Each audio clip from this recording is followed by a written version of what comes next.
bonjour, quel plaisir de vous saluer en ce dimanche 18 février 2024 pour partager avec vous la méditation quotidienne des adultes tirée du livre Portrait de Dieu pour vous, écrit par Roberto Herrera.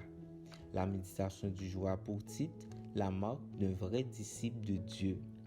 La lecture biblique se trouve dans Luc 6, verset 35.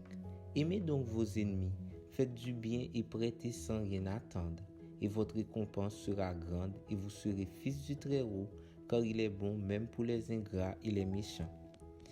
Parfois, nous pensons faire quelque chose d'extraordinaire en étant polis avec les gens polis, en saluant nos frères poliment ou en traitant bien ceux qui nous traitent bien.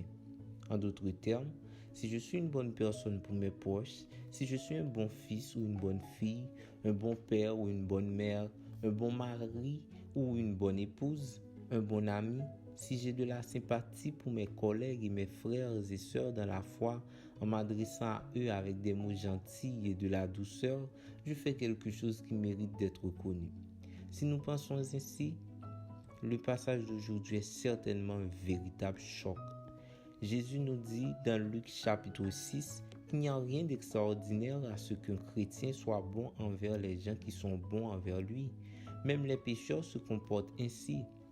La véritable marque du chrétien est qu'il agit d'une manière qui serait impossible si le Christ n'habitait pas dans son cœur.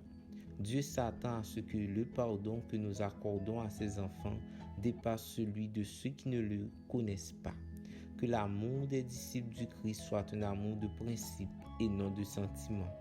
Que notre générosité soit une réponse à la gratitude que nous ressentons pour la générosité du Père et ne soit pas conditionnée par le manque de générosité autour de nous. Bref, le chrétien rend le bien pour le mal.